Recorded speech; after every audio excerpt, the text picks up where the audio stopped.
ಸುದ್ದಿಗಳ ಸಂಗಮ news TV ಕಲ್ಪತರು ವಾರ್ತೆಗಳಿಗೆ ಸ್ವಾಗತ. ನಾನು ಹರ್ಷಿತಾ. ಇದೀಗ ವಾರ್ತೆಗಳ ವಿವರ. ಸರ್ಕಾರಿ ಕೆಲಸ ದೇವರ ಕೆಲಸ ಅಂತಾರೆ. ಆದರೆ ತುಮಕೂರು ಮಹಾನಗರ ಪಾಲಿಕೆಯ ಕಂದಾಯ ಶಾಖೆ ಅಧಿಕಾರಿಗಳಿಗೆ ಸರ್ಕಾರಿ ಕೆಲಸ ಪರ್ಸೆಂಟೇಜ್ ಕೆಲಸ ಎಂಬಂತಾಗಿದೆ. ಸರ್ಕಾರಿ ಆದೇಶವಿಲ್ಲದಿದ್ದರೂ ಕಚೇರಿ ಸಮಯದಲ್ಲಿ ಗೇಟ್ಗೆ ಬೀಗ ಹಾಕಿಕೊಂಡು ಕೆಲಸ ಮಾಡುತ್ತಿದ್ದಾರೆ. ಈ ಬಗ್ಗೆ ಕಮಿಷನರ್ನ ಕೇಳಿದ್ರೆ ನಾನು ಬೀಗ ಹಾಕೋಕೆ ಹೇಳಿಲ್ಲ ಅಂತಾರೆ. ಏನಿದು ಬೀಗದ ವಿಷಯ ಅಂತೀರಾ? ಈ ಎಕ್ಸ್ಕ್ಲೂಸಿವ್ ಸ್ಟೋರಿ ನೋಡಿ.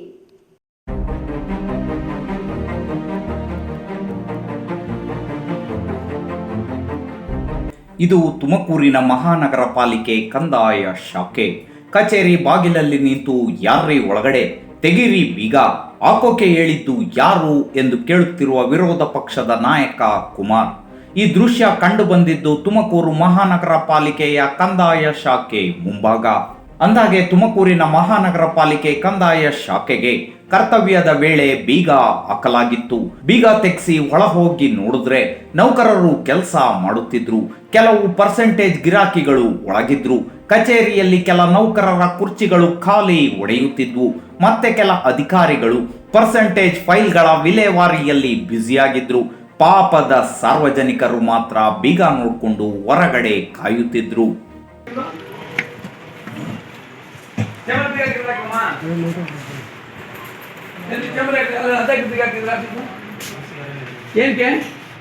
ಏನು ಬೀಗ ಏನಕ್ಕೆ ಹಾಕ್ತೀರಾ? ಎಲ್ಲರೂ ನಿಮ್ಮ ಟೀಚರು ಏನು ಮೀಟಿಂಗ್ ಮಾಡಕ್ಕೆ ಬೀಗ ಬೀಗ ಏನಕ್ಕೆ ಹಾಕಿದ್ದೀರಾ? ಸಾರ್ವಜನಿಕರ ಮೂರುವರೆ ಗಂಟೆ ಮೇಲೆ ಎದ್ದಲ್ರಿ ಮೇಲೆ ಏನಕ್ಕೆ ರೀ? ಗೈಡ್ಲೈನ್ಸ್ ಐತೆ ಯಾರು?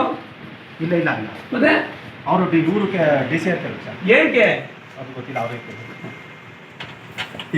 ಈ ವಿಚಾರ ಗೊತ್ತಾದ ವಿರೋಧ ಪಕ್ಷದ ನಾಯಕ ಕುಮಾರ್ ಸ್ಥಳಕ್ಕಾಗಮಿಸಿ ಬೀಗ ತೆಗೆಸಿ ಒಳಗೆ ಹೋದ್ರು. ಒಳಗಿದ್ದ ಅಧಿಕಾರಿಗಳನ್ನ ಪ್ರಶ್ನಿಸಿದ್ರೆ ಅವರ ಮೇಲೆ ಇವರು, ಇವರ ಮೇಲೆ ಅವರು ಗೂಬೆ ಕೂರಿಸಿದ್ರು. ಇನ್ನು ಸ್ಥಳದಿಂದಲೇ ಕಮಿಷನರ್ ಮೇಡಮ್ಗೆ ಕಾಲ್ ಮಾಡಿ ಪ್ರಶ್ನೆ ಮಾಡಿದ್ರೆ ಅವರು ನನ್ಗೇನು ಗೊತ್ತಿಲ್ಲ, ಈ ಬಗ್ಗೆ ಕ್ರಮ ಕೈಗೊಳ್ತೀನಿ ಅಂತ ಫೋನಲ್ಲೇ ಉತ್ತರಿಸಿದ್ರು. ಇದು ಕಂದಾಯ ಶಾಖೆಯ ಅವ್ಯವಸ್ಥೆ. ಇಲ್ಲಿ ಸಾರ್ವಜನಿಕರ ಕೆಲಸ ಆಗೋದಕ್ಕಿಂತ ಬ್ರೋಕರ್ಗಳ ಕೆಲಸವೇ ಸ್ಪೀಡ್ ಆಗಿ ನಡೆಯುತ್ತೆ.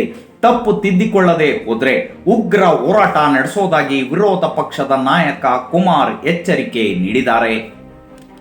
ಇವತ್ತೇನು ರೆವಿನ್ಯೂ ಸೆಕ್ಷನಲ್ಲಿ ನಾನು ನನ್ನ ಚೇಂಬರಲ್ಲಿ ಕೂತಿದ್ದೆ. ಯಾರೋ ಒಬ್ಬ ರಿಟೈರ್ಡ್ ಮಿಲಿಟ್ರಿ ಮ್ಯಾನು ಮತ್ತು ಇನ್ನೊಬ್ಬರು ಬೆಂಗಳೂರವ್ರು ಬಂದು, ಸರ್ ಏನಕ್ಕೆ ಸರ್ ರೆವಿನ್ಯೂ ಸೆಕ್ಷನ್ ಬೀಗ ಹಾಕಿದೆ, 3:30 ಮೇಲೆ ಬರೋಕ್ಕೆ ಹೇಳ್ತಾರೆ, ಜನಗಳು ಪಬ್ಲಿಕ್ಸು 3:30 ಮೇಲೆ ಬರಬೇಕು ಅಂತ ಹೇಳ್ತಾ ಇದ್ದಾರೆ ಅಂತೇಳಿ ನನಗೆ ಕಂಪ್ಲೇಂಟ್ ಮಾಡಿದ್ರು. ಯಾವುದೇ ಕಾನೂನಲ್ಲಾಗಲಿ ಸರ್ಕಾರದಲ್ಲಾಗಲಿ ಇದು ಸಾರ್ವಜನಿಕ ಕ್ಷೇತ್ರದಲ್ಲಿ ಕೆಲಸ ಮಾಡ್ತಕ್ಕಂಥ ಸಂಸ್ಥೆ. ಇಲ್ಲಿ ಯಾವುದೇ ಕಾಲಕ್ಕೂ ಟೈಮಿಂಗ್ಸ್ ಕೊಡೋವಂಥದ್ದು ಯಾವುದೇ ಗೈಡ್ಲೈನ್ಸ್ ಇಲ್ಲ, ಯಾವುದೂ ಅಂಥ ವಿಚಾರಗಳು ಇಲ್ಲ. ಇವರು ಏಕಾಏಕಿ ರೆವಿನ್ಯೂ ಸೆಕ್ಷನ್ನ ಬೀಗ ಹಾಕ್ಕೊಂಡು ಒಳಗಡೆ ಕೆಲಸ ಮಾಡ್ತಾಯಿದ್ರು. ನಾನು ಸಹ ಸ್ಪಾಟಿಗೆ ಬಂದಾಗ ಇಲ್ಲಿ ಬೀಗ ಹಾಕಿರ್ತಕ್ಕಂಥದ್ದು ಮೇಲ್ನೋಟಕ್ಕೆ ಬೀಗ ಹಾಕಿರ್ತದ್ದು ಕಂಡು ಬಂತು. ನಾನು ಬಂದು ಈಗ ಬೀಗ ತೆಗೆಸಿ ಒಳಗೆ ಹೋದರೆ ನಾನು ರೆವಿನ್ಯೂ ಡಿ ಸಿಗೆ ಫೋನ್ ಮಾಡಿದ್ರೆ ಇಲ್ಲ ಸರ್ ನಾವು ಯಾರಿಗೂ ಬೀಗ ಹಾಕಕ್ಕೆ ಕೇಳಿಲ್ಲ ಅಂತಾರೆ. ಕಮಿಷನರ್ ಇಲ್ಲ ಸರ್ ನಾವು ಬೀಗ ಹಾಕಕ್ಕೆ ಕೇಳಿಲ್ಲ ಅಂತಾರೆ. ಯಾರೋ ಡಿ ಗ್ರೂಪ್ ನೌಕರರು ಆಗೋರೆ ಅಂತ ಹೇಳ್ಬಿಟ್ಟು ಚಿಕ್ಕ ನೌಕರರ ಮೇಲೆ ಇವರು ಬ್ಲೇಮ್ ಮಾಡ್ತವ್ರೆ. ಇದೆಲ್ಲ ರೆವಿನ್ಯೂ ಸೆಕ್ಷನ್ ಏನಾಗಿದೆ, ತುಮಕೂರು ನಗರ ಪಾಲಿಕೆಯಲ್ಲಿ ರೆವಿನ್ಯೂ ಸೆಕ್ಷನ್ ಅಷ್ಟು ಓಪ್ಲೆಸ್ ಸೆಕ್ಷನ್ ಇನ್ಯಾವುದೂ ಇಲ್ಲ. ಅಷ್ಟು ಓಪ್ಲೆಸ್ ಆಗಿದೆ. ಜನಗಳಂತೂ ಸುತ್ತಿ ಚಪ್ಪಲಿ ಸೋಸ್ಬಿಡ್ತಾರೆ. ಪ್ರತಿ ಒಂದಕ್ಕೂ ಡಾಕ್ಯುಮೆಂಟೇಷನ್ ಕರೆಕ್ಟಾಗಿ ತಗೊಂಡಿದ್ರೂ ಎಂಡಾಸ್ಮೆಂಟ್ ಆಗ್ತಾರೆ. ಅಂಥ ಅವ್ಯವಸ್ಥೆ ಆಗೈತೆ. ಯಾರಾದರೂ ಬ್ರೋಕರ್ ಕೆಲಸಗಳು ಮಾತ್ರ ಬ್ಯೂಟಿಫುಲ್ಲಾಗಿ ಕೆಲಸಗಳಾಗ್ಬಿಡ್ತದೆ. ಬ್ರೋಕರ್ಗಳು ಬಂದ್ಬಿಟ್ಟು ಅಂದರೆ ಅವ್ರ ಕೆಲಸಗಳು ಒಂದು ದಿವಸಕ್ಕೆ ಆಗ್ತದೆ. ಒಬ್ಬ ಸದಸ್ಯರು ಹೇಳಿದ್ದಾಗಲಿ ಸಾರ್ವಜನಿಕರು ವೈಯಕ್ತಿಕವಾಗಿ ಬಂದಿದ್ದ ಕೆಲಸಗಳು ಒಂದು ಯೋಗ್ಯವಾಗಿ ಮಾಡಲ್ಲ. ಬೀಗ ಹಾಕೊಂಡು ಕೂತಾರೆ. ಇವ್ರಿಗೆ ಯಾರು ಒಂಚೂರು ಯಾರು ನಾಚಿಕೆ ಮಾನ ಮರ್ಯಾದೆ ಇದೆಯಾ? ಯಾರು ಹೇಳೋರು ಕೇಳೋರು ಇದ್ದಾರೆ? ಇವರು ಒಂದು ಚೂರು ಒಂದು ಸರ್ಕಾರಿ ಸಂಸ್ಥೆನ ಬೀಗ ಹಾಕೊಂಡು ಇವ್ರು ಒಳಗಡೆ ಕೆಲಸ ಮಾಡ್ತಾರೆ ಅಂದರೆ RDC ಕೇಳಿದ್ರೆ ಇಲ್ಲ ಸರ್ ನಾವು ಬೀಗ ಹಾಕಕ್ಕೆ ಕೇಳಿಲ್ಲ ಅಂತಾರೆ. ಕಮಿಷನರ್ ಕೇಳಿದ್ರೆ ಇಲ್ಲ ಸರ್ ನನಗೆ ಗೊತ್ತಿಲ್ಲ ಅಂತಾರೆ. ಮತ್ತು ಇನ್ನು ರೆಸ್ಪಾನ್ಸಿಬಿಲಿಟಿ ಯಾರು? ಕಮಿಷನರ್ ಹೇಳಿದ್ರೆ ಇನ್ನೂ ರೆಸ್ಪಾನ್ಸಿಬಿಲಿಟಿ? ಒಂದು ಚೂರಾದರೂ ಪ್ರತಿ ಒಂದು ವಿಚಾರದಲ್ಲೂ, ಅದರಲ್ಲೂ ರೆವಿನ್ಯೂ ಸೆಕ್ಷನಲ್ಲಿ ಆಗ್ತಿರ್ತಕ್ಕಂಥದ್ದು ಭ್ರಷ್ಟಾಚಾರ ಅಂತೂ ಹೈಯೆಸ್ಟ್ ಭ್ರಷ್ಟಾಚಾರ. ಯಾರಾದರೂ ಒಬ್ಬರು ಒಂದು ಸಣ್ಣದೊಂದು ಖಾತೆ ಬದಲಾವಣೆಗೂ ಇಲ್ಲಿ ಚಪ್ಪಲಿ ಸೋಸ್ಕೊಬೇಕು, ವಾರಾನ್ಗಟ್ಟಲೆ ಬರಬೇಕು. ಇವತ್ತೊಂದು ದಿವಸಕ್ಕೆ 300 ರೂಪಾಯಿ 400 ರೂಪಾಯಿ ಕೂಲಿ ದುಡಿಯೋದು ಕಷ್ಟ ಐತೆ. ಅಂಥದ್ರಲ್ಲಿ 4-5 ದಿವಸ ಇಲ್ಲಿ ಬಂದು ಬಡವ್ರುಗಳು ಸುತ್ತಿದ್ರೆ ಇವ್ರು ನೋಡ್ಕೊಂತಾರಂತ ಅವ್ರನ್ನ ಬೀಗ ಹಾಕೊಂಡು ಇಲ್ಲಿ ಒಳಗಡೆ ಕೆಲಸ ಮಾಡ್ಕೊಂಡು ಕೂತಾರೆ. ಇಲ್ಲಿ 100% ಆಡಳಿತ ವೈಫಲ್ಯ. ಇನ್ನು ಸಾರ್ವಜನಿಕರಿಗೆ ಇಲ್ಲಿ 3:30 ನಂತರ ಭೇಟಿ ಸಮಯ ನಿಗದಿ ಮಾಡಿದ್ದು ಇದು ಯಾವ ಸರ್ಕಾರಿ ಆದೇಶದಲ್ಲಿದೆ ಅನ್ನೋದು ಗೊತ್ತಿಲ್ಲ. ಎಲ್ಲರೂ ಕಮಿಷನ್ಗೋಸ್ಕರ ಕೆಲಸ ಮಾಡುತ್ತಿರುವಂತಿದೆ ಎಂದು ಕಾರ್ಪೊರೇಟರ್ ಮಂಜುನಾಥ್ ಹಾಗೂ ಸ್ಥಳೀಯರು ಆಕ್ರೋಶ ವ್ಯಕ್ತಪಡಿಸಿದ್ರು. ಇಲ್ಲಿ ನಮ್ಮಲ್ಲಿ ಕಾರ್ಪೊರೇಷನಲ್ಲಿ ರೆವಿನ್ಯೂ ಡಿಪಾರ್ಟ್ಮೆಂಟ್ಗೆ 3:30 ಸಂಜೆ 5:30 ತನಕ ಜನರಿಗೆ ಬರಕ್ಕೆ ಹೇಳಿದಂತೆ. ಬೆಳಗ್ಗೆ 10 ಗಂಟೆಯಿಂದ 3:30 ತನಕ ಬಾಕ್ಲು ಹಾಕೊಂಡಿದಂತೆ. ಕಾರಣ ಏನಕ್ಕೆ ಅಂತ ಗೊತ್ತಿಲ್ಲ. ಇಲ್ಲಿ ಆಡಳಿತ ಯಾರು ಮಾಡ್ತಾರೆ, ಕಮಿಷನರ್ ಮಾಡ್ತಾರ, ನಮ್ಮ ಪಾಲಿಕೆ ಮೇಯರ್ ಮಾಡ್ತಾ ಇದಾರ, ಮತ್ತೆ ಯಾರು ಮಾಡ್ತಾರೆ ಅಂತ ಗೊತ್ತಿಲ್ಲ. ಕಮಿಷನರ್ ಕೇಳಿದ್ರೆ ನನ್ಗೆ ಗೊತ್ತಿಲ್ಲ ಅಂತಾರೆ. ಈ ಸಾರ್ವಜನಿಕ ಕೆಲಸ ಮಾಡಕ್ಕೆ ಇಲ್ಲಿ ಕುಂತ್ಕೊಂಡಿಲ್ಲ ಕಾರ್ಪೊರೇಷನ್ ಅಲ್ಲಿ ರೆವಿನ್ಯೂ ಡಿಪಾರ್ಟ್ಮೆಂಟ್ ಅವರು. ಬ್ರೋಕರೇಜ್ ಅಂದ್ರೆ ಬ್ರೋಕರ್ ಕೆಲಸಗಳು ಮಾತ್ರ ಬೇಕಾದಂತ ವ್ಯಕ್ತಿಗಳನ್ನ ಒಳಗೆ ಕರ್ಕೊಂಡು ಹೋಗಿ ಕೆಲಸ ಮಾಡ್ಕೊಂಡು ಕೊಟ್ಟು ದುಡ್ಡು ಯಾರು ಕೊಡ್ತಾರೋ ಅವ್ರು ಕೆಲಸ ಮಾಡ್ಕೊಂಡು ಹೋಗ್ತಾ ಇದ್ದಾರೆ. ಇದು ಸಾರ್ವಜನಿಕ ಕೆಲಸ ಮಾಡಕ್ ಗೊತ್ತಿಲ್ಲ, ಅವ್ರಿಗೆ ಬ್ರೋಕರ್ ಕೆಲಸಗಳು ಮಾಡ್ತಾ ಇದ್ದಾರೆ. ಹಿಂಗೆ ಆದ್ರೆ ಮುಂದಿನ ಪರಿಣಾಮ ಎದುರಿಸಬೇಕಾಗಿದೆ. ಸಂಬಂಧಪಟ್ಟ ಅಧಿಕಾರಿಗಳಿಗೆ ಇದು ವಾರ್ನಿಂಗ್ ಮಾಡ್ತಾ ಇದೀವಿ, ಫೈನಲ್ ವಾರ್ನಿಂಗ್ ಮಾಡ್ತಾ ಇದೀವಿ. ಇನ್ನ ಮುಂದೆ ನೀವು ತಿದ್ಕೊಂಡಿಲ್ಲ ಅಂದ್ರೆ ನಮ್ಮ ಹೋರಾಟ ಎಲ್ಲಿರುತ್ತೆ ಅಂದ್ರೆ ನೀವು ನೆನ್ಸ್ಕೊಳಕ್ಕೆಲ್ಲ ಆ ಮಟ್ಟದ ಹೋರಾಟ ಇರುತ್ತೆ. ಇನ್ಮೇಲೆ ಸಾರ್ವಜನಿಕ ಕೆಲಸ ಮಾಡಿ ನೀವೇನ್ ತಿಂಗಳಿಗೆ ಸ್ಯಾಲ್ರಿ ತಂತೀರಾ ಆ ಕರ್ತವ್ಯನ, ಸರ್ಕಾರಿ ಕರ್ತವ್ಯನ ಕ್ಲೀನ್ ಮಾಡೋದು ಕಲಿ. ಅಷ್ಟು ಹೇಳ್ತಾ ಹೇಳ್ಬೇಕು. ಒಟ್ನಲ್ಲಿ ಕಂದಾಯ ಶಾಖೆ ಎನ್ನುವುದು ಸಾರ್ವಜನಿಕರ ಪಾಲಿಗೆ ಮರೀಚಿಕೆಯಾಗಿದೆ. ಈ ಕೂಡಲೇ ಪಾಲಿಕೆ ಕಮಿಷನರ್ ಶಿಸ್ತು ಕ್ರಮ ಜರುಗಿಸ್ತಾರ? ಕಚೇರಿಗೆ ಬೀಗ ಹಾಕೊಂಡು ಕೆಲಸ ಮಾಡುವ ಪರ್ಸೆಂಟೇಜ್ ಅಧಿಕಾರಿಗಳ ವಿರುದ್ಧ ಕ್ರಮ ಕೈಗೊಳ್ತಾರ? ಕಾದು ನೋಡಬೇಕು. ಕಾಂತರಾಜು ಜೊತೆ KR ಬಾಬು, ಈ ನ್ಯೂಸ್ ಟಿವಿ, ತುಮಕೂರು. ತುಮಕೂರು ಜಿಲ್ಲೆಯ ಚಿಕ್ಕನಾಯಕನಹಳ್ಳಿ ತಾಲೂಕಿನ ಕುಪ್ಪೂರು ಗದ್ದಿಗೆ ಮಠದ ಶ್ರೀ ಯತೀಂದ್ರ ಶಿವಾಚಾರ್ಯ ಸ್ವಾಮೀಜಿ ಕೊರೋನಾ ಸೋಂಕಿನಿಂದ ಮೃತಪಟ್ಟಿರುವುದು ದೃಢವಾಗಿದೆ. ರೋಗದ ಗುಣಲಕ್ಷಣಗಳನ್ನು ಪತ್ತೆ ಹಚ್ಚುವಲ್ಲಿ ವಿಫಲರಾದ ಸ್ಥಳೀಯ ಖಾಸಗಿ ವೈದ್ಯರಿಗೆ ಕಾರಣ ಕೇಳಿ ನೋಟಿಸ್ ನೀಡಿದೆ ಜಿಲ್ಲಾ ಆರೋಗ್ಯ ಇಲಾಖೆ. ಜನಸಾಮಾನ್ಯರಿಗೆ ಕೋವಿಡ್ ಸಂದರ್ಭದಲ್ಲಿ ಸರಿಯಾದ ಚಿಕಿತ್ಸೆ ಸಿಗದೆ ಅದೆಷ್ಟೋ ಸಾವು ನೋವುಗಳು ಸಂಭವಿಸಿವೆ. ದುರಂತ ಅಂದರೆ ಲಕ್ಷಾಂತರ ಭಕ್ತರನ್ನ ಹೊಂದಿದ ತುಮಕೂರಿನ ಚಿಕ್ಕನಾಯಕನಹಳ್ಳಿಯ ಕುಪ್ಪೂರು ಮಠದ ಶ್ರೀಗಳು ಮೃತಪಟ್ಟಿದ್ದು. ಕೋವಿಡ್ ನಿಯಮಗಳ ಅಡಿ ಅಂತ್ಯ ಸಂಸ್ಕಾರ ಕೂಡ ನೆರವೇರಿಸಲಾಗಿತ್ತು. ಅಂತ್ಯ ಸಂಸ್ಕಾರದ ಬಳಿಕ ಇದೀಗ ಕೋವಿಡ್ ವರದಿ ವೈದ್ಯರ ಕೈ ಸೇರಿದೆ. ಇದಕ್ಕೆ ಕಾರಣ ತಕ್ಷಣ ಚಿಕಿತ್ಸೆ ದೊರೆಯದೇ ಇರುವುದು, ಜೊತೆಗೆ ರೋಗದ ಗುಣಲಕ್ಷಣಗಳನ್ನು ಪತ್ತೆ ಹಚ್ಚುವಲ್ಲಿ ಹಾಗೂ ಮುಂಜಾಗ್ರತಾ ಕ್ರಮಗಳನ್ನು ಕೈಗೊಳ್ಳುವಂತೆ ಸಲಹೆ ನೀಡಿದ ಸ್ಥಳೀಯ ಖಾಸಗಿ ವೈದ್ಯರಿಗೆ ಕಾರಣ ಕೇಳಿ ಜಿಲ್ಲಾ ಆರೋಗ್ಯ ಮತ್ತು ಕುಟುಂಬ ಕಲ್ಯಾಣಾಧಿಕಾರಿ ಡಾಕ್ಟರ್ ನಾಗೇಂದ್ರಪ್ಪ ನೋಟಿಸ್ ಜಾರಿ ಮಾಡಿದ್ದಾರೆ. ಆ ಮಧ್ಯೆ 5 days 6 days ಅಲ್ಲಿ ಅವರು ಆಸ್ಪತ್ರೆಗೆ ಹೋಗಿ ಟ್ರೀಟ್ಮೆಂಟ್ ತಗೊಂಡಿದ್ದಾರೆ, ಇವರು ಮಠಕ್ಕೆ ಹೋಗಿ ಟ್ರೀಟ್ಮೆಂಟ್. ಹಾಗಾಗಿ ನಾನು DHO ಸೂಚನೆ ಕೊಟ್ಟಿದ್ದೀನಿ, ಇದು ಸಂಪೂರ್ಣ ಪ್ರಮಾಣ ಮಟ್ಟದ ತನಿಖೆ ಆಗಬೇಕು. ಇದು ಭಾಳ ದಿವಸ ಟಾರ್ಗೆಟ್ ಮಾಡೋಕ್ಕಾಗೋದಿಲ್ಲ. ನಾನು ಹೇಳಿದ್ದೆ ಹಿಂದೆ ಕೂಡ, ತಿಟ್ಟೂರಲ್ಲಿ ಒಂದು ಹಾಸ್ಪಿಟ್ಲು, ಚಿಕ್ಕನಾಯಕನಲ್ಲಿ ಒಂದು ಹಾಸ್ಪಿಟ್ಲು, ಸಿರಾದಲ್ಲಿ ಒಬ್ಬರು, ಅವರೇನು ಇಡೀ ಜಿಲ್ಲಾಡಳಿತಕ್ಕೇನು ಸೂಪಾಕೊಂಡು ಕಾಣ್ತಾನೆ ಇಲ್ಲ. ಈ ಕುರಿತಂತೆ ಸ್ಪಷ್ಟನೆ ನೀಡಿರುವ ಡಾಕ್ಟರ್ ನಾಗೇಂದ್ರಪ್ಪ, ಸೆಪ್ಟೆಂಬರ್ 23ರಂದು ಸ್ವಾಮೀಜಿ ಕೊರೋನಾ ಸೋಂಕಿನ ಗುಣಲಕ್ಷಣಗಳನ್ನು ಹೊಂದಿದ್ದರು. ಅವರಿಗೆ ಅರಿವಿಗೆ ಬಂದಿರಲಿಲ್ಲ. ಅಲ್ಲದೆ ಸ್ಥಳೀಯ ಖಾಸಗಿ ಕ್ಲಿನಿಕ್ನಲ್ಲಿ ವೈದ್ಯರ ಬಳಿ ಚಿಕಿತ್ಸೆ ಪಡೆದಿದ್ದರು.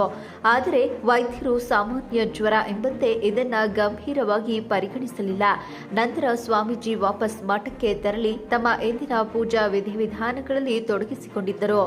ಸೆಪ್ಟೆಂಬರ್ 24ರಂದು ಸೋಂಕು ದೇಹದಲ್ಲಿ ವ್ಯಾಪಿಸಿತ್ತು. ಉಸಿರಾಟದ ತೊಂದರೆ ಕಾಣಿಸಿಕೊಂಡಿತ್ತು. ಹೀಗಾಗಿ ತಕ್ಷಣ ಚಿಕಿತ್ಸೆಗಾಗಿ ಮಠದ ಭಕ್ತರು ತುಮಕೂರಿನ ಶ್ರೀ ಸಿದ್ಧಗಂಗಾ ಆಸ್ಪತ್ರೆಗೆ ದಾಖಲು ಮಾಡಿದ್ರು. ನಂತರ ಅವರ ಗಂಟಲು ದ್ರವ ಪರೀಕ್ಷೆಯನ್ನ ನಡೆಸಲಾಯಿತು. ಅವರ ದೇಹದಲ್ಲಿ ಕೊರೋನಾ ಸೋಂಕು ಇರುವುದು ಪತ್ತೆಯಾಗಿತ್ತು. ಕೋವಿಡ್ 2ನೇ ಮುಗಿದಿದೆ ಅಂತ ನಾವು ಈವರೆಗೂ ಎಲ್ಲೂ ಡಿಕ್ಲೇರ್ ಮಾಡಿಲ್ಲ. ಸಿಂಪ್ಟಮ್ಸ್ ಇದೆ.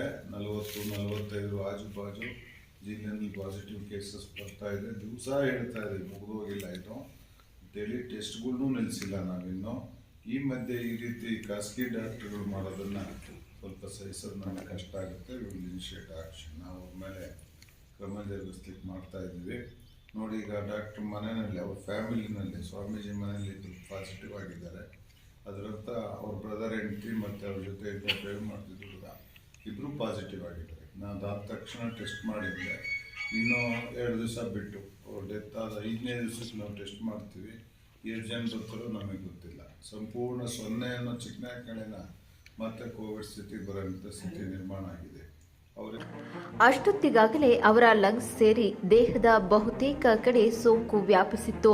ನಂತರ ಹೆಚ್ಚಿನ ಚಿಕಿತ್ಸೆಗಾಗಿ ಬೆಂಗಳೂರಿನ ಮಣಿಪಾಲ್ ಆಸ್ಪತ್ರೆಗೆ ಕರೆದುಕೊಂಡು ಹೋಗಲು ಸೆಪ್ಟೆಂಬರ್ 25ರಂದು ಜಿಲ್ಲಾ ಉಸ್ತುವಾರಿ ಸಚಿವ ಮಾಧುಸ್ವಾಮಿ ಸೇರಿದಂತೆ ಮಠದ ಭಕ್ತರು ಸಿದ್ಧತೆ ಮಾಡಿಕೊಂಡಿದ್ದರು.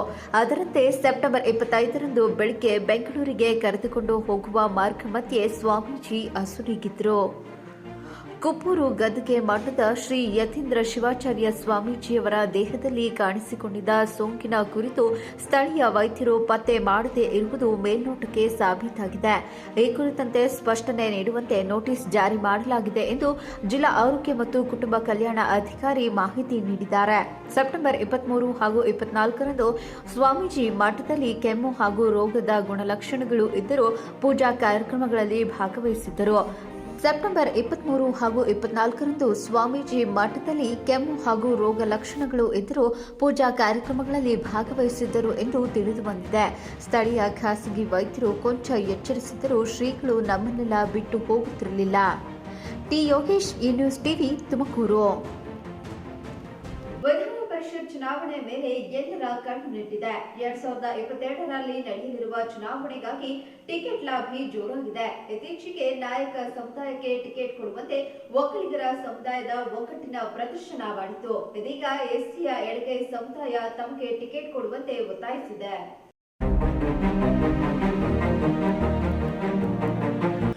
ತುಮಕೂರು ಕಾಂಗ್ರೆಸ್ ಪಾಳೆಯದಲ್ಲಿ ವಿಧಾನ ಪರಿಷತ್ ಟಿಕೆಟ್ ಆಕಾಂಕ್ಷಿಗಳ ಪಟ್ಟಿ ಜೋರಾಗಿದೆ. ಯಲಚವಾಡಿ ನಾಗರಾಜ್ ತಮಗೆ ಈ ಬಾರಿ ಟಿಕೆಟ್ ಅಂತ ಓಡಾಡಿಕೊಂಡಿದ್ದಾರೆ. ಕಳೆದ ಬಾರಿ ಸ್ಪರ್ಧಿಸಿ ಸೋತಿದ್ದ ಮಾಜಿ ಶಾಸಕ ಕೆಎನ್ ರಾಜಣ್ಣ ಪುತ್ರ ರಾಜೇಂದ್ರ ಈಗ ಈ ಬಾರಿಯೂ ಆಕಾಂಕ್ಷಿ. ಈ ನಡುವೆ ಜಿಲ್ಲಾ ಪಂಚಾಯಿತಿ ಸದಸ್ಯ ಕೆಂಚಮಾರಯ್ಯ, ಉದ್ಯಮಿ ಡಿಟಿ ವೆಂಕಟೇಶ್, ನ್ಯಾಯವಾದಿ ರಾಣಿ ಚೆನ್ನಮ್ಮ ಕೂಡ ರೇಸ್ನಲ್ಲಿದ್ದಾರೆ. ಆದರೆ ಈ ಮೂವರಲ್ಲಿ ಸಮುದಾಯದ ಯಾರೊಬ್ಬರಿಗಾದರೂ ಟಿಕೆಟ್ ಕೊಡಬೇಕು ಅನ್ನೋದು ಈ ಬಗ್ಗೆ ತುಮಕೂರಿನಲ್ಲಿ ಜಂಟಿ ಪತ್ರಿಕಾಗೋಷ್ಠಿಯಲ್ಲಿ ಒಂದೇ ವೇದಿಕೆಯಲ್ಲಿ ಕಾಣಿಸಿಕೊಂಡ ಮುಖಂಡ ಒಗ್ಗಟ್ಟಿನ ಮಂತ್ರ ಜಪಿಸಿದ್ದಾರೆ. ಸಮಸ್ಯೆಗಳು ಪೂರ್ಣ ಅರಿವಿದೆ. ಅದನ್ನ ವಿಧಾನ ಪರಿಷತ್ತಿನಲ್ಲಿ ಸಮರ್ಥವಾಗಿ ಮಂಡನೆ ಮಾಡತಕ್ಕಂಥ ಬುದ್ಧಿಶಕ್ತಿ ದೇವರು ಕೊಟ್ಟಿದ್ದಾರೆ. ನನಗೊಂದು ಅವಕಾಶ ಆಗಲಿ ಅಂತ ಕೇಳ್ತಿದ್ದೀನಿ. ಅದ್ರ ಜೊತೆಗೆ ಶಿಕ್ಷಣ ಕ್ಷೇತ್ರದಲ್ಲೂ ನಾನು ಕೆಲಸ ಮಾಡಿರೋದ್ರಿಂದ ಶೈಕ್ಷಣಿಕವಾಗಿ ಏನು ಮಾಡ್ಬೋದು ಅನ್ನೋದ್ರ ಬಗ್ಗೆನೂ ನನಗೆ ಅರಿವಿದೆ. ಮತ್ತು ವಿಧಾನ ಪರಿಷತ್ತು ಅಂತಕ್ಕಂಥದ್ದು ಹಿರಿಯರ ಮನೆ, ಅದು ಹಿರಿಯರ ಮನೆ, ಅನುಭವಸ್ಥರ ಮನೆ ಅಂತ ಹೇಳ್ತಾರೆ. ಅದಕ್ಕೆ ನಾನು ಎಲ್ಲದರಲ್ಲೂ ಕ್ವಾಲಿಫೈಡ್. ನಾನು ಶಿಕ್ಷಣ ಕ್ಷೇತ್ರದಲ್ಲೂ ಅನುಭವನೂ ಇದೆ, ಸ್ಥಳೀಯ ಸಂಸ್ಥೆದ ಬಗ್ಗೆನೂ ಅನುಭವ ಇದೆ. 2 ಬಾರಿ ಜಿಲ್ಲಾ ಪಂಚಾಯಿತಿ ಸದಸ್ಯರಾಗಿ ಸ್ಥಳೀಯ ಸಂಸ್ಥೆಯ ಸಮಸ್ಯೆ, ಶಿಕ್ಷಣ ರಂಗ ಸಮಸ್ಯೆಯ ಬಗ್ಗೆ ಅರಿವಿದೆ. ಪರಿಷತ್ ಹಿರಿಯರ ಮನೆಯಾಗಿದ್ದು ನಾನು ಸಹ ಪ್ರಬಲ ಆಕಾಂಕ್ಷಿಯಾಗಿದ್ದೇನೆ. ಬೇರೆ ಜಿಲ್ಲೆಯವರಿಗೆ ಟಿಕೆಟ್ ನೀಡಿದರೆ ನಮ್ಮ ಜಿಲ್ಲೆಯವರು ಒಪ್ಪುವುದಿಲ್ಲ. ಮಾದಿಗ ಸಮುದಾಯದ ಮುಖಂಡರಲ್ಲಿ ಯಾವುದೇ ಭಿನ್ನಾಭಿಪ್ರಾಯವಿಲ್ಲ ಅನ್ನೋದು ಜಿಲ್ಲಾ ಪಂಚಾಯಿತಿ ಸದಸ್ಯ ಕೆಂಚಮಾರಯ್ಯ ಅವರ ಅಭಿಪ್ರಾಯ. ಇನ್ನು ಉದ್ಯಮಿ ಡಿಟಿ ವೆಂಕಟೇಶ್ 75 ವರ್ಷಗಳ ಇತಿಹಾಸದಲ್ಲಿ ಮಾದಿಗರನ್ನ ಎಲ್ಲಾ ಪಕ್ಷಗಳ ಮತಕ್ಕೆ ಬಳಸಿಕೊಂಡಿವೆ. ಜಿಲ್ಲೆಯಲ್ಲಿ 5 ಲಕ್ಷ ಮತದಾರರು ಇರುವ ಸಮುದಾಯಕ್ಕೆ ಸ್ಥಳೀಯ ಪರಿಷತ್ನಲ್ಲಿ ಟಿಕೆಟ್ ನೀಡಬೇಕೆಂದು ಆಗ್ರಹಿಸಿದರು. ಮಾದಿಗ ಸಮುದಾಯದ ಮಹಿಳೆಯರಿಗೆ ಈವರೆಗೆ ವಿಧಾನ ಪರಿಷತ್ನಲ್ಲಿ ಪ್ರಾತಿನಿಧ್ಯ ನೀಡಿಲ್ಲ. ಕಳೆದ 35 ವರ್ಷಗಳಿಂದ ಪಕ್ಷದಲ್ಲಿ ಕಾರ್ಯನಿರ್ವಹಿಸುತ್ತಿದ್ದೇನೆ. ನನಗೆ ಟಿಕೆಟ್ ನೀಡಬೇಕು ಅನ್ನೋದು ರಾಣಿ ಚೆನ್ನಮ್ಮ ಅವರದ್ದು. ಟಿಕೆಟ್ಗೆ ಆಕಾಂಕ್ಷಿಯಾಗಿದ್ದೇನೆ. ಇದುವರೆಗೂ ಕೂಡ ವಿಧಾನ ಪರಿಷತ್ತಿನಲ್ಲಿ ಚುನಾವಣೆ ಆಗಲಿ ಅಥವಾ ನಾಮಿನೇಷನ್ ಆಗಲಿ ಯಾವುದೇ ಕೂಡ ನಮ್ಮ ಜನಾಂಗದ ಆದಿಜಾಮ ಮಹಿಳೆಗೆ ಸಿಕ್ಕಿಲ್ಲ. ಇದು ಭಾಳ ನೋವಿನ ಸಂಗತಿ. ಇದುವರೆಗೂ ಕೂಡ ಸಿಕ್ಕಿಲ್ಲ. ಆದ್ದರಿಂದ ನಾನು ಕೂಡ ಈ ಕಾಂಗ್ರೆಸ್ ಪಕ್ಷದಲ್ಲಿ 30-35 ವರ್ಷಗಳಿಂದ ಅವಿರತವಾಗಿ ನಾನು ನಿಷ್ಠಾವಂತ ಕಾರ್ಯಕರ್ತೆಯಾಗಿ ಕೆಲಸ ಮಾಡ್ತಾ ಇದ್ದೇನೆ ಮತ್ತು ವೃತ್ತಿಯಲ್ಲಿ ವಕೀಲರಾಗಿ ಕೆಲಸ ಮಾಡ್ತಾ ಇದ್ದೇನೆ. ಮತ್ತು ನಾನು ಅನೇಕ ವಿದ್ಯಾಸಂಸ್ಥೆಗಳ ಶ್ರೀ ಕೃಷ್ಣ ವಿದ್ಯಾಸಂಸ್ಥೆ ಅಡಿಯಲ್ಲಿ ವಿದ್ಯಾಸಂಸ್ಥೆಗಳು ನಡೆಸ್ತಾ ಅನೇಕ ಬಡವರಿಗೆ, ದೀನದಲಿತರಿಗೆ ವಿದ್ಯಾಭ್ಯಾಸವನ್ನು ಕೊಡಿಸ್ತಾ ಇದ್ದೇನೆ. ಹಾಗೆ ಪಕ್ಷದಲ್ಲಿ ಕೂಡ ನಿಷ್ಠಾವಂತ ಕಾರ್ಯಕರ್ತೆಯಾಗಿ ಕೆಲಸ ಮಾಡ್ತಾ ಇದ್ದೇನೆ. ಮೂವರಲ್ಲಿ ಯಾರಿಗೆ ಟಿಕೆಟ್ ಕೊಟ್ಟರೂ ಸಹ ಅವರ ಗೆಲುವಿಗೆ ಶ್ರಮಿಸಲು ಸಮುದಾಯ ತೀರ್ಮಾನಿಸಿದಂತಿದೆ. ಸ್ಥಳೀಯ ಸಂಸ್ಥೆ ಚುನಾವಣೆಯಲ್ಲಿ ಎಡಗೈ ಸಮುದಾಯಕ್ಕೆ ಟಿಕೆಟ್ ನೀಡಬೇಕು. ಕಾಂಗ್ರೆಸ್ ಈ ಸಮುದಾಯಕ್ಕೆ ಮನ್ನಣೆ ನೀಡಿಲ್ಲ. ಅಂಜಿನಪ್ಪ ಚೆನ್ನಿಗರಾಮಯ್ಯ ಅವರನ್ನ ಬಿಟ್ಟರೆ ಮಾದಿಗ ಸಮುದಾಯಕ್ಕೆ ಟಿಕೆಟ್ ನೀಡಿಲ್ಲ. ಸಮುದಾಯದ ಮತ ಪಡೆಯಲು ಮಾತ್ರ ನಮ್ಮನ್ನ ಬಳಸಿಕೊಳ್ಳುತ್ತಿದ್ದಾರೆ ಅನ್ನೋ ಆರೋಪ ಇದೆ. ಇದನ್ನ ಕಾಂಗ್ರೆಸ್ ಯಾವ ರೀತಿ ಪರಿಗಣಿಸಿ ಟಿಕೆಟ್ ಯಾರಿಗೆ ನೀಡಲಿದೆ ಅನ್ನೋದು ಕುತೂಹಲದ ಸಂಗತಿ. ಕ್ಯಾಮರಾಮನ್ ಸೋಮಶೇಖರ್ ಜೊತೆ Yogesh T, news TV, Tumakuru. ಯಾವುದೇ ಅಭಿವೃದ್ಧಿ ಕಾಮಗಾರಿಯು ನಾಗರಿಕರಿಗೆ ಜನರಿಗೆ ಅನುಕೂಲವಾಗುವಂತಿರಬೇಕು. ಆದರೆ ಇದಕ್ಕೆ ವ್ಯತಿರಿಕ್ತವಾಗಿ ಅಭಿವೃದ್ಧಿ ಕಾಮಗಾರಿಯೇ ಜನರಿಗೆ ನರಕ ಯಾತನೆ ಸೃಷ್ಟಿಸಿದೆ. ಅದು ಎಲ್ಲಿ, ಯಾವ ಕಾಮಗಾರಿ ಅಂತೀರಾ? ಈ ಕುರಿತು ವರದಿ ಎಲ್ಲಿದೆ ನೋಡಿ.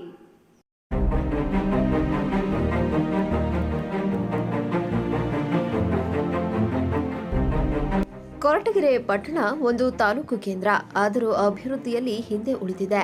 ಅತಿ ಮುಖ್ಯವಾಗಿ ಕಾಡುತ್ತಿರುವ ಸಮಸ್ಯೆ ಎಂದರೆ ಸಮರ್ಪಕವಾಗಿ ರಸ್ತೆ ಇಲ್ಲದಿರುವುದು. ಪಟ್ಟಣದಲ್ಲಿರುವುದು ಒಂದೇ ಒಂದು ಮುಖ್ಯ ರಸ್ತೆ, ಅದು ಗುಂಡಿ ಗುಂತರಗಳಿಂದ ತುಂಬಿ ತುಳುಕುತ್ತಿದ್ದು ಹಲವು ಬಾರಿ ಡಾಂಬರೀಕರಣ ಮಾಡಿದರೂ ನಾನಾ ಕಾರಣಗಳಿಂದ ಬೇಗ ದುಸ್ಥಿತಿ ತಲುಪುತ್ತಿದೆ. ಶಾಸಕ ಜಿ ಪರಮೇಶ್ವರ್ ಸಮ್ಮಿಶ್ರ ಸರ್ಕಾರದಲ್ಲಿ ಉಪಮುಖ್ಯಮಂತ್ರಿಯಾಗಿದ್ದಾಗ ರಸ್ತೆಗೆ ಶಾಶ್ವತ ನೆಲೆ ಕಂಡುಕೊಳ್ಳುವ ಹಿನ್ನೆಲೆಯಲ್ಲಿ ಕಾಂಕ್ರೀಟ್ ರಸ್ತೆ ಅಭಿವೃದ್ಧಿ ಕಾಮಗಾರಿಗೆ ಸುಮಾರು 9.50 ಕೋಟಿ ರು ಅನುದಾನವನ್ನು ಮಂಜೂರು ಮಾಡಿಸಿದ್ದರು. ಆಗ ಪ್ರಾರಂಭಗೊಂಡ ಕಾಮಗಾರಿಯು ನಂತರ ಸರ್ಕಾರ ಬದಲಾವಣೆಯಾದ ಹಿನ್ನೆಲೆಯಲ್ಲಿ ನೂತನ ಸರ್ಕಾರ ಅನುದಾನಕ್ಕೆ ಬ್ರೇಕ್ ಹಾಕಿತ್ತು. ನಂತರ ಶಾಸಕ ಪರಮೇಶ್ವರ್ ಅವರ ಹೋರಾಟದಿಂದ ಮತ್ತೆ ಅನುದಾನವನ್ನು ಬಿಡುಗಡೆಗೊಳಿಸಲಾಯಿತು.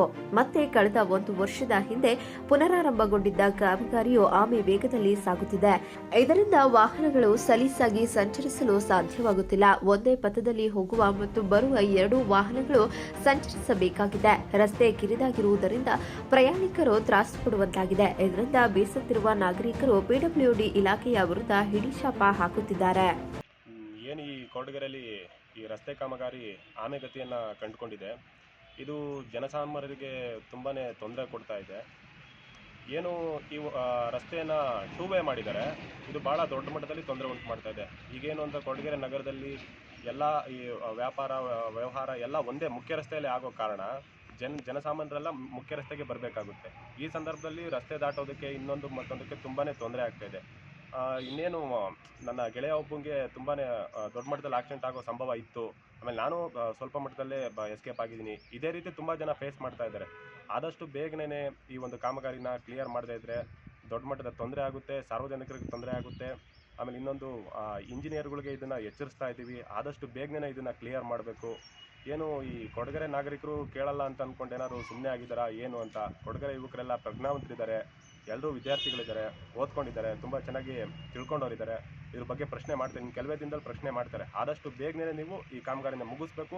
ಜನಸಾಮಾನ್ಯರಿಗೆ ರಸ್ತೆಯಲ್ಲಿ ಓಡಾಡೋದಕ್ಕೆ, ವಾಹನಗಳು ಸುಗಮವಾಗಿ ಓಡಾಡೋದಕ್ಕೆ ಅನುವು ಮಾಡಿಕೊಡ್ಬೇಕು. ರಸ್ತೆ ಅಭಿವೃದ್ಧಿ ಕಾಮಗಾರಿ ಪ್ರಾರಂಭವಾದ ಹಿನ್ನೆಲೆಯಲ್ಲಿ ಸುಗಮ ಸಂಚಾರ ಮಾಡಬಹುದು ಹಾಗೂ ಹಲವು ರೀತಿಯ ರೋಗ ರುಜಿನಗಳಿಂದ ಮುಕ್ತಿ ಸಿಗುತ್ತದೆ ಎಂದು ಖುಷಿಯಾಗಿದ್ದೆವು. ಆದರೆ ಲೋಕೋಪಯೋಗಿ ಇಲಾಖೆಯ ನಿರ್ಲಕ್ಷ್ಯತನ ಹಾಗೂ ಬೇಜವಾಬ್ದಾರಿತನದಿಂದ ಮಂದಗತಿಯಲ್ಲಿ ಕಾಮಗಾರಿ ನಡೆಯುತ್ತಿದೆ. ಇದು ಮುಗಿಯುವುದಾದರೂ ಯಾವಾಗ ಎಂದು ಫ್ರೆಂಡ್ಸ್ ಗ್ರೂಪ್ನ ಮುಖ್ಯಸ್ಥ ರವಿಕುಮಾರ್ ಅಸಮಾಧಾನ ಹೊರಹಾಕಿದರು.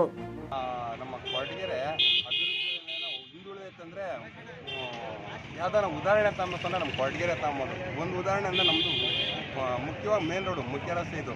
ಗಾಡಿಗಳು ಟ್ರಾಫಿಕ್ಕು ಸುತ್ತಮುತ್ತ ಹಳ್ಳಿಯಿಂದ ಜನ ಬರ್ತಾರೆ, ಇಲ್ಲಿ ವ್ಯಾಪಾರಗಳು ಮಾಡ್ತಾರೆ, ಜಾಗ ಇಲ್ಲ ಅಂಥದ್ರಾಗ ಒಂದೇ ಮಾಡಿದ್ದಾರೆ. ಕೆಲಸ ಸ್ಟಾರ್ಟ್ ಮಾಡಿ ಹೆಚ್ಚು ಕಡಿಮೆ ವರ್ಷಾಂಗಟ್ಲೆ. ಹೋದ್ ಸಾರಿ ಧೂಳೆಪ್ಸಿ 2 ವರ್ಷ ದುಡ್ಡು ಕೊಟ್ಟರು. ಈ ಸರಿನೂ ಸುಮಾರು ಅಲ್ಲಿ ವರ್ಷಾಂಗಟ್ಲೆಯಿಂದ ಅಭಿವೃದ್ಧಿ ಮಾಡೋಕ್ಕಿಂತ ಹಳೆ ಗುಂಡಿ ರೋಡ್ ಇದ್ದಿದ್ದು ಎಷ್ಟೋ ಮೇಲಾಗಿತ್ತು. ಚೆನ್ನಾಗಿರೋ ರೋಡ್ ಕಾಂಟ್ರಾಕ್ಟ್ ರೋಡ್ ಅಂತ ಮಾಡ್ತಾಯಿದ್ರೆ ಅಭಿವೃದ್ಧಿ ಮಾಡ್ತಾವ್ರೆ ಹಾಳು ಮಾಡ್ತಾವ್ರೆ ಅಂತ ಗೊತ್ತಾಗ್ತಿಲ್ಲ. ಆ್ಯಕ್ಚುಲಿ ಆ ಗಿಡಗಳು ಎಲ್ಲ ಒಣಗೋಗ್ತಾ ಇದ್ದಾವೆ. ಡಿವೈಡರ್ ಪಕ್ಕ ಗಿಡಗಳು ಹಾಕಿರೋದು ಇದ್ದಾವಲ್ಲ, ಆ ಗಿಡ ಒಣಗೋಗ್ತಾವೆ ಅಂತೀವಿ. ಟ್ಯಾಂಕಲ್ಲಿ ನೀರು ಹೊಡಿಯೋಕ್ಕಾಗಲ್ಲ, ಒಂದೇ ಒಂದು ಬೈಕಲ್ಲಿ ಅಡ್ಡಾಡೋಕ್ಕಲ್ಲ. ಹೆಂಡತಿ ಮಕ್ಕಳು ಯಾರನ್ನ ಕೂಡಿಸ್ಕೊಂಬಂದ್ರೆ ಬೈಕುಳಕ್ಕೆ ಬಿದ್ದು ಸಾಯ್ತಾ ಇದ್ದಾರೆ. ಇಂಥ ಪರಿಸ್ಥಿತಿ ಆಗವೆ. ಕೆಲಸ ಮಾಡಲಿಲ್ಲ ಅಂದ್ರೆ ಪರವಾಗಿಲ್ಲ, ಇದು ಇರೋ ರಸ್ತೆಯನ್ನು ಮೊದಲು ಇತ್ತಲ್ಲ ಹಂಗೆ ಬಿಟ್ಕೊಟ್ರು ಸಾಕಾಗಿತ್ತು. ಒಟ್ನಲ್ಲಿ ಅಭಿವೃದ್ಧಿ ಕಾಮಗಾರಿ ಜನರ ನೆಮ್ಮದಿಯ ಜೀವನಕ್ಕೆ ದಾರಿ ಮಾಡಿಕೊಡಬೇಕು. ಆದರೆ ಈ ಕಾಮಗಾರಿಯೇ ನಮ್ಮ ಮನಸ್ಸಿಗೆ ಹಾಗೂ ಸುಗಮ ಸಂಚಾರಕ್ಕೆ ಮುಳ್ಳಾಗಿದೆ. ಲೋಕೋಪಯೋಗಿ ಇಲಾಖೆಯವರು ತ್ವರಿತಗತಿಯಲ್ಲಿ ಕಾಮಗಾರಿ ಮುಗಿಸಬೇಕು, ಇಲ್ಲದೆ ಹೋದರೆ ಹೋರಾಟ ಮಾಡಬೇಕಾಗುತ್ತದೆ ಎಂದು ಯುವ ಮುಖಂಡ ರಘುವೀರ್ ಆಕ್ರೋಶ ವ್ಯಕ್ತಪಡಿಸಿದ್ದಾರೆ. ಇಷ್ಟೆಲ್ಲ ಅವ್ಯವಸ್ಥೆಯಿಂದ ಜನ ನರಳುತ್ತಿದ್ದರೂ ಶಾಸಕರಾಗಲಿ, ಸಂಸದರಾಗಲಿ, ಜಿಲ್ಲಾ ಉಸ್ತುವಾರಿ ಸಚಿವರಾಗಲಿ ಅಧಿಕಾರಿಗಳಿಗೆ ಕ್ಲಾಸ್ ತೆಗೆದುಕೊಂಡು ಚಳಿ ಜ್ವರ ಬಿಡಿಸದಿರುವುದು ನಾಗರಿಕರ ದೌರ್ಭಾಗ್ಯವಾಗಿದೆ. ಪಟ್ಟಣ ಸೇರಿದಂತೆ ತಾಲೂಕಿನ ನಾನಾ ಊರುಗಳಿಂದ ಪ್ರತಿನಿತ್ಯ ಸಾವಿರಾರು ಜನ ಸಂಚರಿಸುವ ಈ ರಸ್ತೆಯ ಅವ್ಯವಸ್ಥೆಗೆ ಜರೂರಾಗಿ ಮುಕ್ತಿ ನೀಡುವವರೇ ಎಂಬುದನ್ನು ಕಾದು ನೋಡಬೇಕಿದೆ. GM Shivanand, A news TV, Koratagere. ರಾಜಕೀಯ ದಿಢೀರ್ ಬೆಳವಣಿಗೆಯಲ್ಲಿ ಬಿಜೆಪಿ ಮಾಜಿ ಶಾಸಕ ಹಾಗೂ ಜಿಲ್ಲಾಧ್ಯಕ್ಷ ಬಿ ಸುರೇಶ್ ಗೌಡ ಅವರು ತಮ್ಮ ಸ್ಥಾನಕ್ಕೆ ರಾಜೀನಾಮೆ ಸಲ್ಲಿಸಿದ್ದಾರೆ. ತಮ್ಮ ಅಧಿಕೃತ ಫೇಸ್ಬುಕ್ ಪೇಜ್ನಲ್ಲಿ ಈ ಬಗ್ಗೆ ಹೇಳಿಕೊಂಡಿದ್ದಾರೆ. ಕಡಿಮೆ ಅವಧಿಯಲ್ಲಿ ಇಂತಹ ನಿರ್ಧಾರ ಯಾಕೆ ಅನ್ನೋದು ಕಮಲ ಪಾಳ್ಯದಲ್ಲಿ ಚರ್ಚೆಯ ವಿಷಯವಾಗಿದೆ.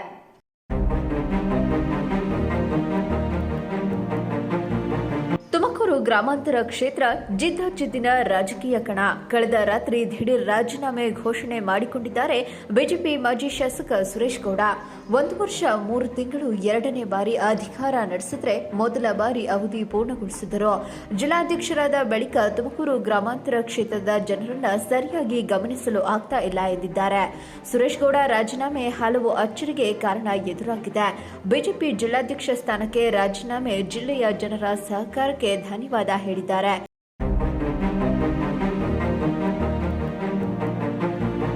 ಬಿಜೆಪಿ ಜಿಲ್ಲಾಧ್ಯಕ್ಷ ಸ್ಥಾನಕ್ಕೆ ರಾಜೀನಾಮೆ ಜಿಲ್ಲೆಯ ಜನರ ಸಹಕಾರಕ್ಕೆ ಧನ್ಯವಾದ ಹೇಳಿದ್ದಾರೆ ಮಾಜಿ ಶಾಸಕ. ಜಿಲ್ಲೆಯ ಜನರು ತೋರಿಸಿದ ಪ್ರೀತಿ ಬೆಂಬಲಕ್ಕೆ ಆಭಾರಿಯಾಗಿದ್ದೇನೆಂದು ಫೇಸ್ಬುಕ್ನಲ್ಲಿ ಪೋಸ್ಟ್ ಮಾಡಿದ್ದಾರೆ.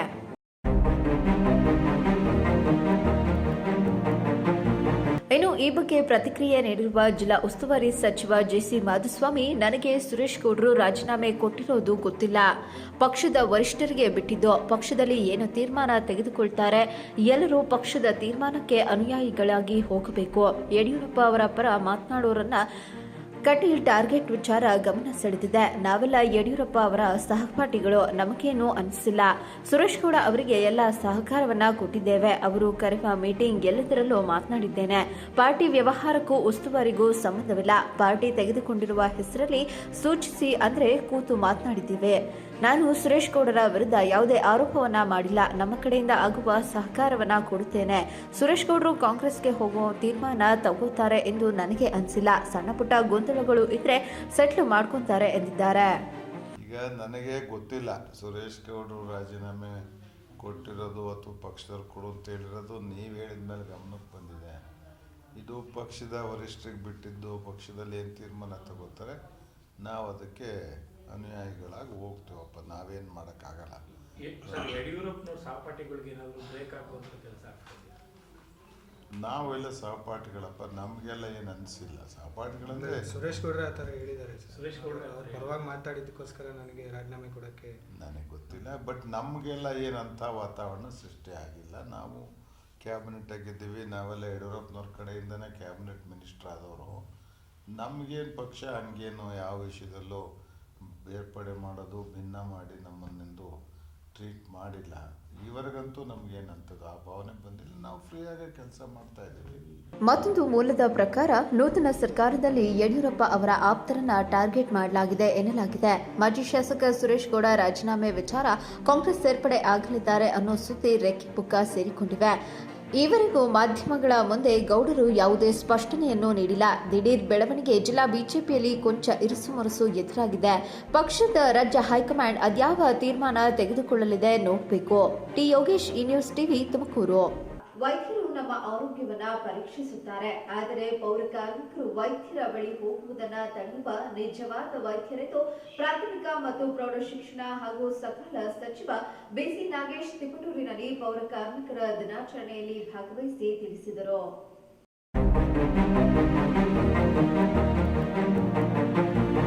ತಿಪಟೂರು ನಗರಸಭೆ ಆವರಣದಲ್ಲಿ ನಡೆದ ಪೌರಕಾರ್ಮಿಕರ ದಿನಾಚರಣೆಯನ್ನ ಹಮ್ಮಿಕೊಳ್ಳಲಾಗಿತ್ತು. ಈ ವೇಳೆ ಕಾರ್ಯಕ್ರಮವನ್ನು ಉದ್ಘಾಟಿಸಿ ಮಾತನಾಡಿದ ಬಿಸಿ ನಾಗೇಶ್ ಅವರು, ನಾನಿಲ್ಲದಿದ್ದರೂ ಪರವಾಗಿಲ್ಲ, ನೀವು ಪೌರಕಾರ್ಮಿಕರ ದಿನಾಚರಣೆಯನ್ನ ಮಾಡಿ ಎಂದರೆ ನೀವಿಲ್ಲದೆ ನಾವು ಮಾಡುವುದಿಲ್ಲವೆಂದು ತಿಳಿಸಿ, ಇಂದು ಪೌರಕಾರ್ಮಿಕರ ದಿನಾಚರಣೆಯನ್ನ ಮಾಡುತ್ತಿರುವುದಕ್ಕೆ ನಾನು ಋಣಿಯಾಗಿದ್ದೇನೆ ಎಂದರು.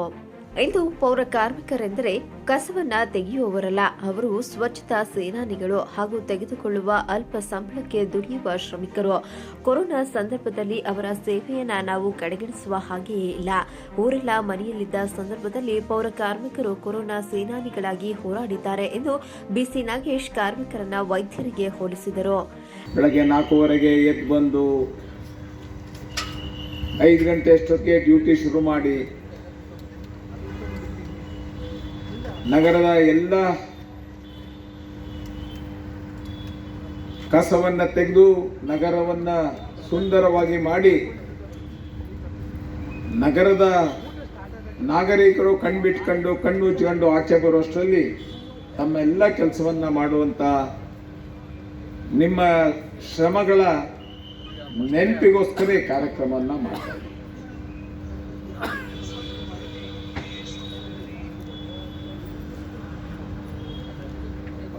ಕಾರ್ಮಿಕ ವರ್ಗದ ಬೆಳವಣಿಗೆಗಳಲ್ಲೂ ಸಾಕಷ್ಟು ಬದಲಾವಣೆಗಳಾಗಿದೆ.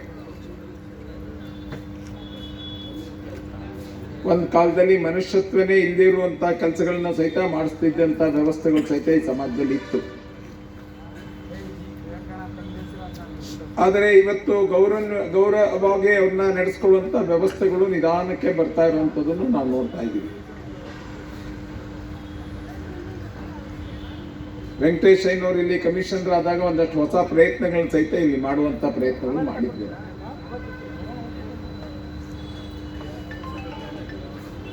ಕಾರ್ಮಿಕರು ಬೆಳಗ್ಗೆ ಬಂದಾಗ ಬೆಳಗ್ಗೆ 4 ಗಂಟೆಗೆ ಬಂದಿರ್ತಾರೆ, ಏನೂ ತಿಂದಿರಲ್ಲ. ಆ ಕಾರಣಕ್ಕೋಸ್ಕರ ಬಂದ ತಕ್ಷಣ ಅವರು ಕೆಲಸ ಮುಗಿಸ್ಕೊಂಡ್ಬಂದು ಬೆಳಗ್ಗೆ ಹೊತ್ತು ಅವ್ರಿಗೆ ಉಪಹಾರ ಕೊಡಬೇಕು ಅನ್ನೋಂಥ ಯೋಚನೆಗಳಾಗಿ ಮಾಡಿ ಉಪಹಾರದ ವ್ಯವಸ್ಥೆಗಳನ್ನು ಮಾಡಿದ್ವಿ. ಅದು ಕಂಟಿನ್ಯೂ ಆಗಿದೆ ಅಂತ ಅನ್ಕೊಂಡಿದ್ದೀವಿ.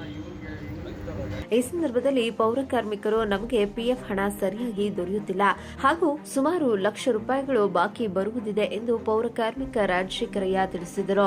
ಹಾಗೂ ಇನ್ನೊಬ್ಬ ಪೌರ ಕಾರ್ಮಿಕ ಸ್ನಾನಗೃಹಗಳು ಬಳಕೆಯಾಗುತ್ತಿಲ್ಲವೆಂದರು. ಇದಕ್ಕೆ ಉತ್ತರಿಸಿದ ಸಚಿವರು ಪಿಎಫ್ ಹಣ ಬರುತ್ತದೆ, ಅದಕ್ಕಾಗಿ ನಾನು ಜಿಲ್ಲಾಧಿಕಾರಿಗಳ ಬಳಿ ಚರ್ಚಿಸಿ ಸೂಕ್ತ ರೀತಿಯಲ್ಲಿ ದೊರೆಯುವಂತೆ ಮಾಡುತ್ತೇನೆ ಎಂದು ತಿಳಿಸಿದರು.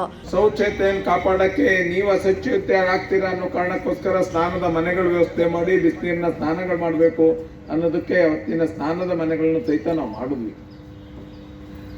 ಅದು ಇವತ್ತು ನೀವು ಉಪಯೋಗಿಸ್ತಿದ್ರೋ ಇಲ್ಲವೋ ಗೊತ್ತಿಲ್ಲ. ಉಪಯೋಗಿಸ್ತಿದ್ರೋ ಇಲ್ಲವೋ? ಅದು ಸ್ಟೋರ್ ರೂಮ್ ಆಗಿದೆಯಾ?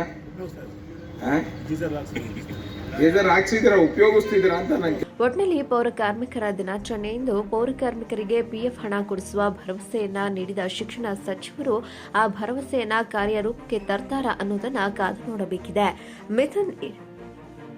Mithun A news TV, Tiptur.